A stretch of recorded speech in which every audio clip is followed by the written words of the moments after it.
વડોદરા મહાનગરપાલિકાના આરોગ્ય વિભાગ દ્વારા ચોખંડી વિસ્તારમાં તેલના વેપારીઓને ત્યાં ચેકિંગ કાર્યવાહી હાથ ધરી શિડ્યુલ 4ની નોટિસ ફટકારવામાં આવી હતી. વડોદરા મહાનગરપાલિકાની વડી કચેરી ખાતે તાજેતરમાં મળેલી સંકલન બેઠકમાં માંજલપુર વિધાનસભાના ધારાસભ્ય તત્વોને ડાંભા અને જરૂરી કાર્યવાહી કરવાની ટકોર કરી હતી, જે બાદ સતત પાલિકાનું આરોગ્ય વિભાગ એક્શનમાં આવ્યું હતું.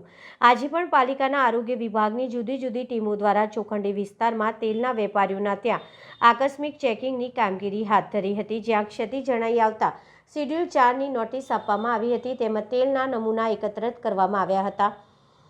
સાથે જૂના તેલના ડબ્બાઓ અંગે ગાઈડલાઈનની માહિતી આપવામાં આવી હતી. આ ઉપરાંત જૂના ડબ્બામાં તેલ નહીં આપવા માટે સૂચના આપવામાં આવી હતી. આ કામગીરી શહેરના જુદા જુદા 3 વિસ્તારોમાં કરવામાં આવી હતી. આજરોજ ચોખંડી વિસ્તારમાં આવેલ જયેન્દ્ર જયંતીલાલ નામની જે ફોર્મ છે ત્યાં આપણે ચેકિંગ હાથ ધર્યું છે અને ત્યાંથી આપણે ગ્રાઉન્ડનટ ઓઇલ લૂઝ જે ટાંકીમાંથી આપણે ડાયરેક્ટ નમૂનો લીધેલ છે અને તેની કાર્યવાહી કરેલ છે. અને તેમને ત્યાં ઇન્સ્પેક્શન કરતાં આપણને તેઓને પૂછતા તેઓ જણાવ્યું કે તેમને જે રીપેકિંગ કરી અને જે બિઝનેસ કરવાનો છે તેઓ લોકોએ કાર્યવાહી કરી દીધેલ છે અને તેમના લેબલને પણ પ્રોવિઝન એમના તૈયારીમાં રાખ્યા છે. અને અત્રે જોતા તમામ નવા ડબ્બા જ હાલ જોવા મળેલ છે. તે કોઈ પણ જૂના ડબ્બામાં રિસાયકલિંગ કે એવું કંઈક હાલની પરિસ્થિતિ જોવા મળેલ નથી.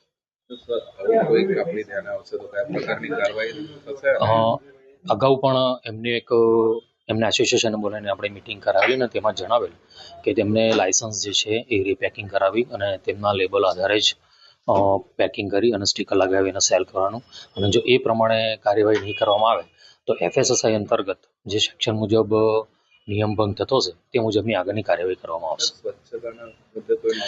સ્વચ્છતા અંગે આપણે એમને શિડ્યુલ 4ની નોટિસ પણ ઇસ્યુ કરીશું અને તેની એમને સમય પણ આપીશું અને એ સમય દરમિયાન જો એમને પાલન નહીં કરે તો તે અંતર્ગત પણ કાર્યવાહી કરવાની ખાતરી આપીશું.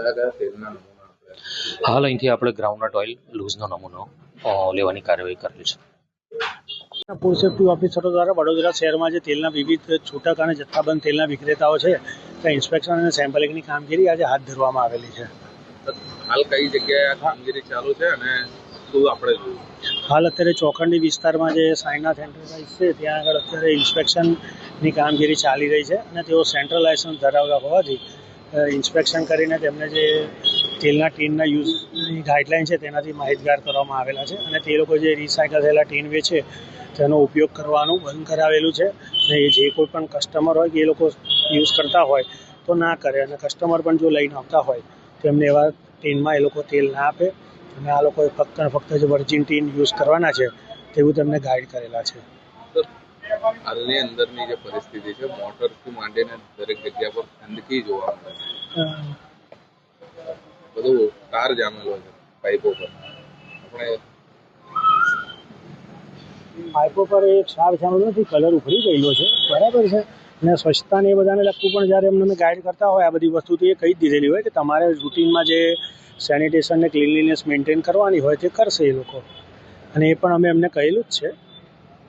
સર, આ સમગ્ર મામલામાં જો કોઈ ક્ષતિ દેખાશે તો પાલિકા કયા પ્રકારની કાર્યવાહી કરશે અને શું એક્શન લેવામાં? ફૂડ સેફ્ટી એન્ડ સ્ટાન્ડર્ડ એક્ટમાં જે પણ પ્રોવિઝન્સ છે, રૂલ્સ રેગ્યુલેશન અને સેક્શન, એ પ્રમાણે કામગીરી હાથ ધરવામાં આવશે.